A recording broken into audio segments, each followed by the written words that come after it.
नमस्कार विद्यार्थी मित्रांनो, उच्च काठिण्य पातळीचे प्रश्न यामध्ये आज आपण पाठ क्रमांक 7 गणितीय पदावलींचे सरलीकरण या पाठातले जे प्रश्न आहेत ते आज आपल्या व्हिडिओमध्ये पाहणार आहोत। यामध्ये प्रामुख्याने पदावली आलेली आहे। पदावली म्हटलं की मी या वरच्या बाजूला इथे लिहून ठेवतो, ही सोडवण्याची पद्धत अगोदर कंस सोडवायचा असतो, नंतर चा ची चे जे बी काही आहे म्हणजे 104 चे 2/5 ह्या अशा पद्धतीचे, त्यानंतर कंचे भागाकार गुणाकार बेरीज आणि वजाबाकी या क्रमाने ह्या क्रिया सोडवाव्या लागतात, तर ते बरोबर येतं। पदावली सोडवण्याचा तो नियम आहे। आता आपल्याला काय केले, हे पहिलं जे उदाहरण आहे यात काय दिले, 103 हे रिकामी चौकट आहे, त्यानंतर 91 पुन्हा रिकामी चौकट आहे, 2 रिकामी चौकट 8 बरोबर 277 उत्तर आहे। हे येण्यासाठी या क्रमाने चिन्ह ठेवायचेत आपल्याला, ए बी सी आणि डी ह्या तिन्ही चारही ऑप्शनमध्ये वेगवेगळे क्रम दिलेले आहेत।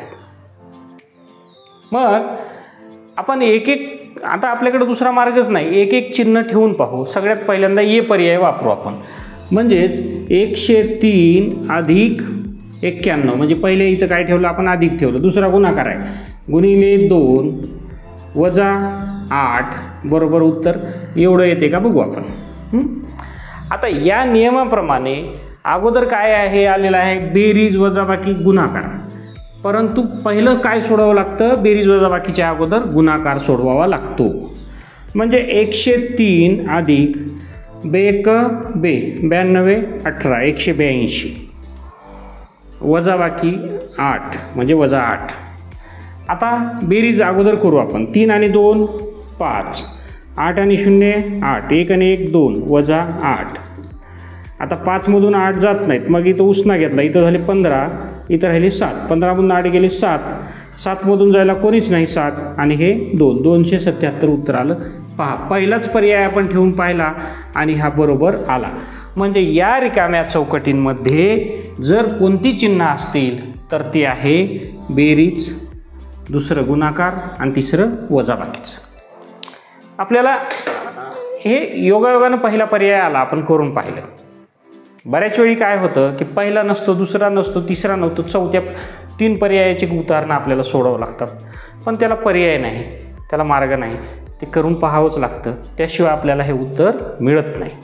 तर अशा पद्धतीनं मग याचा पहिला पर्याय ठेवल्यामुळं याचं जे उत्तर आहे ते हे आहे पर्याय क्रमांक ए, बेरीज गुणाकार आणि वजाबाकी।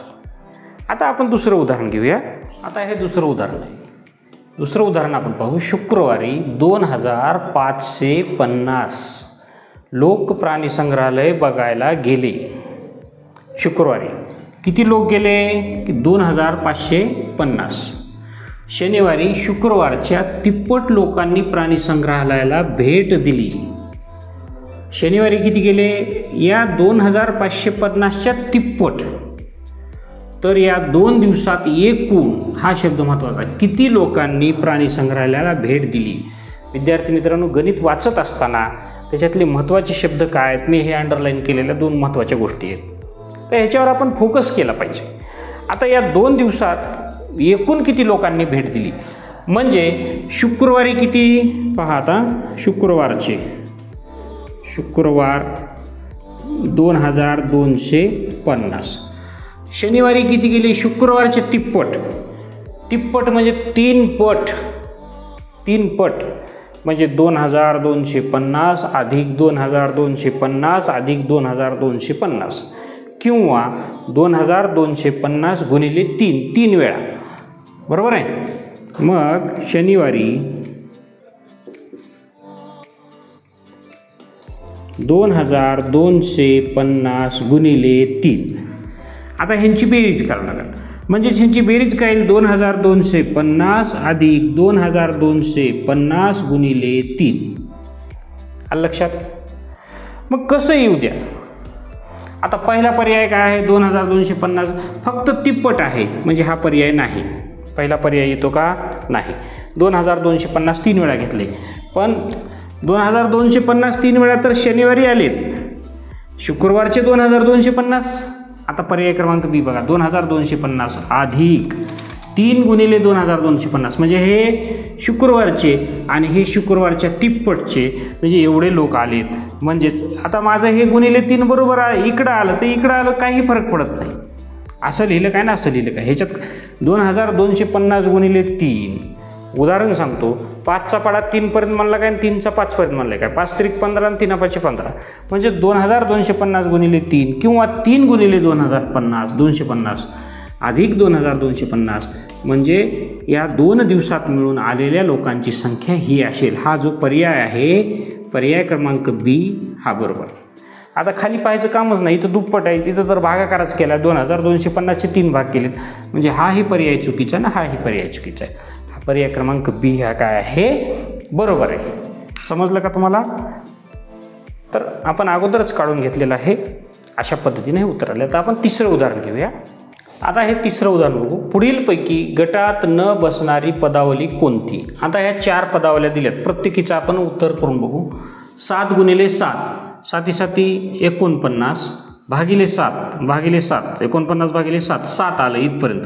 7 5 35 बरोबर उत्तर आहे. 12 वजा 3 9 9 वजा 3 किती राहते, 9 वजा 5 4 उत्तर आलं. 4 अधिक 10 बरोबर 14, हे उत्तर बरोबर आहे. आता या ठिकाणी 5 त्रिक 15 आणि इथं हा गुणाकार अगोदर करावा लागतो. हा 5 त्रिक 15 अधिक 4 दुनी 8 15 आणि 8 किती येते 23. आता पहा इथं 2 त्रिक 6 10 वजा हे गुणाकार अगोदर करावा लागतो. 6 अधिक 5 बरोबर 6 आणि 5 11 म्हणजेच 2 त्रिक 6 6मधून किती गेले वजाबाकी बेरीज ज्या क्रमाने 10मधून 6 गेले 4 अधिक 5 बरोबर काय आलं 9. बेरीज वजाबाकी या क्रिया ज्या आहेत त्या ज्या क्रमानं आल्या त्या क्रमानं करायच्या असतात. 10मधून 6 गेले 4 राहिले 4 आणि 5 9 म्हणजे इथं उत्तर बरोबर आहे, इथं उत्तर बरोबर आहे, पण या पदावलीमध्ये 15 आणि 8 23 येते, परंतु उत्तर 70 दिले. म्हणून गटात न बसणारी पदावली ही पर्याय क्रमांक सी ही आहे.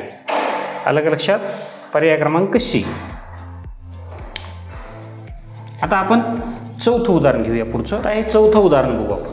पुढीलपैकी कोणती पदावली सोडवून मिळणारे उत्तर 80 आहे?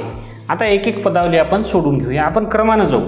160 गुणिले 10 भागिले 5 गुणिले 4. अगोदर हा भागाकार करावा लागतो आपल्याला. 10 भागिले 5 10 भागिले 5 5 1 5 5 2 10 म्हणजेच 160. आता ह्याचं उत्तर काय आलं गुणिले 2 गुणिले 4 बरोबर आहे.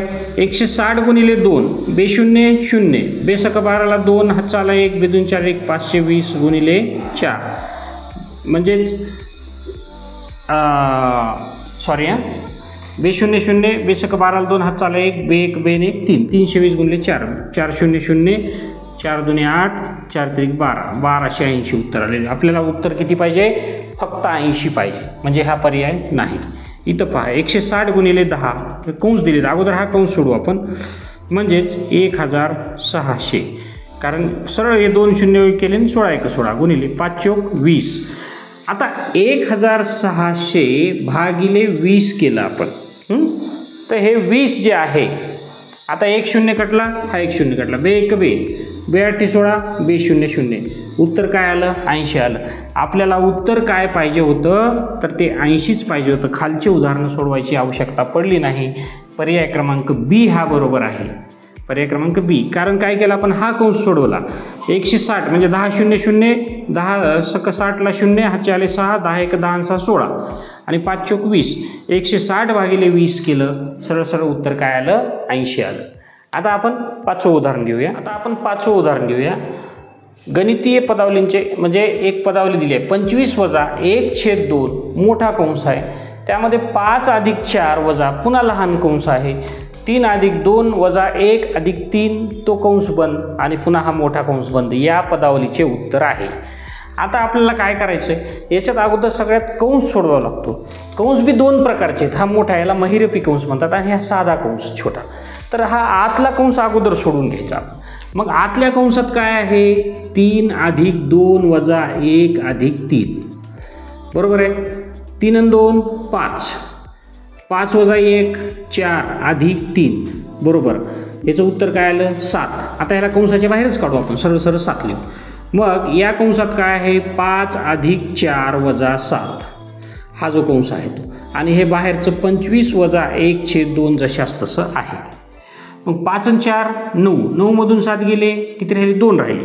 मग 25 वजा 1/2 गुणिले 2. आता तुम्ही म्हणाल सर हे गुणाकाराचं चिन्ह नव्हतंच, कुठं आलं? हा कंस म्हणजेच गुणाकाराचं चिन्ह असतं. जिथं हा कंस मोकळा होतो इथं जर चिन्ह नसेल, आता इथं चिन्ह होतं वजाबाकीचा, या ठिकाणी हा फरक लक्षात घ्या. 5 अधिक 4 मी वजा 7 लिहिलं, ह्या मधल्या कंसाचं उत्तर काय आलं आपल्याकडे 7 आलं. इथं चिन्ह होतं म्हणून मी हे चिन्ह लिहिलं. परंतु ज्यावेळी कंसाच्या बाहेर एखादा अंक असतो, संख्या असते, आणि त्या संख्येच्या कंसाच्या म्हणजे कंसाच्या मधात चिन्ह नसतं, त्यावेळी गुणाकाराचं चिन्ह द्यायचं असतं. समजलं? आता इथं सुद्धा अगोदर गुणाकार भागाकार जे असेल ते करावं लागतं. इथं काटाकाटीचा भागाकार 2च्या खाली काही नाही म्हणजे 1 असतं, हे आपल्याला माहिती आहे. बेकबे बेकबे, आता 1 1 1 आलं म्हणजे 25 वजा 1 बरोबर काय आलं 24 हिचं उत्तर आलं. आणि हे 24 हा पर्याय क्रमांक C हा पर्याय आहे. इथं सरळ सरळ साध्या सोप्या पद्धतीनं आपण हे म्हणजे उदाहरण सोडवलेलं आहे 5वं.